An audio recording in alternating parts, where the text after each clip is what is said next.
With the swagger of a born scorer and the body of a modern NBA wing, Ace Bailey enters the 2025 NBA Draft as one of the most polarizing yet tantalizing prospects in the class. At 6'9", with a 7-foot wingspan, Bailey's profile screams star potential. He's a shot-making machine with absurd confidence, capable of raining jumpers off the bounce, fading away from either shoulder, or catching fire from deep.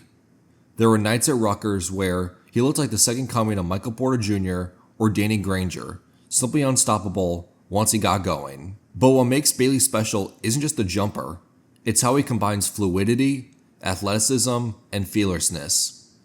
He's an explosive transition finisher, a lob threat with bounce, and he's shown flashes of becoming a dangerous movement shooter. Despite being 18 years old, he led all freshmen in scoring at 18 points, averaged nearly 8 rebounds, and proved he can play above the rim or over the top of any defense. But for all of Bailey's offensive gifts, there are serious question marks. His handle is loose, as he struggles to get downhill in the half court. Over half of his shots in the half court come from the mid-range, but he only makes 36% of his pull-up twos, and when he's not shooting a contested mid-range, he rarely gets the rim, having one of the lowest rim frequency rates in the class, with over half of his makes under the basket be under an assist. His decision-making? Questionable. Only 0.8 assists per game with a negative assist-to-turnover ratio. He's the type of player who, if he touches it, he's shooting it. Defensively, Bailey has the tools to switch 1 through 4, and his help side rim protection is rare for a wing. But his fundamentals waver. He gambles, gets caught up right, and while his motor runs hot, it's not always controlled, as he's fouled out in multiple games and picked up 3 technicals, showing some emotional immaturity that I'll need to reel in. Still, the upside is undeniable. He's an 18-year-old who put up big numbers in a difficult offensive environment. He was often the sole creator on a stagnant Rutgers squad, drawing top defensive attention every night. And despite that, he still flashed moments that made scouts salivate: step-back threes, help-side blocks, and elite scoring instincts. The comparisons range wide: Paul George, Michael Porter Jr., Rudy Gay. But the path ahead will depend on 2 things: improving his handle and committed to becoming a complete player. Measured in at 6'7.5", barefoot, with a 7-foot wingspan and a near 9-foot standing reach, Bailey looks every bit the part of a modern NBA wing.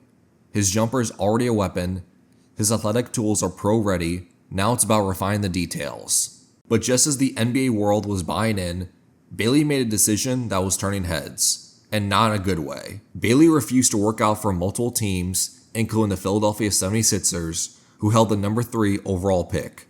It was a bold attempt to control his landing spot, and it backfired. The Sixers passed.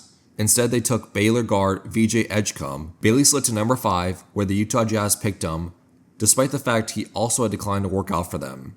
The result? Bailey cost himself an estimated $9 million in rookie contract value by falling 2 spots in the draft. Not to mention, he didn't end up in his preferred destinations: the Wizards, Nets, or Pelicans. Bailey walks into Utah as a high upside wild card. If he grows into his game, tightens the handle, adds strength, and matures, the Jazz might have just landed a future star at a discount. But if the flaws persist, if the tunnel vision, streaky play, and off-court missteps continue, this may be remembered as the moment he cost himself more than just $9 million. So, how did Utah do here? I personally give them an A. After falling to number 5 on lottery night, the Jazz needed to swing big, and they did. Despite Ace Bailey skipping a workout with them, Utah didn't flinch. They saw a clear top 3 talent on the board and refused to be bullied by his representation. This is the kind of calculated risk a rebuilding team should take. Bailey's a jumbo wing, a high-level athlete, and one of the best top shot makers in the class. If everything clicks, he might have the highest ceiling in the entire draft. Yes, there are maturity concerns. Yes, it's boom or bust, but with this kind of talent, it's a swing worth taking. Bailey's going to get an opportunity to make an immediate impact, and long-term, this pick could pay off in a big way. But what do you think? Did Ace Bailey make a smart business move, or did he let his pride get in the way of an opportunity? Let us know in the comments below, and don't forget to like and subscribe for more NBA deep dives.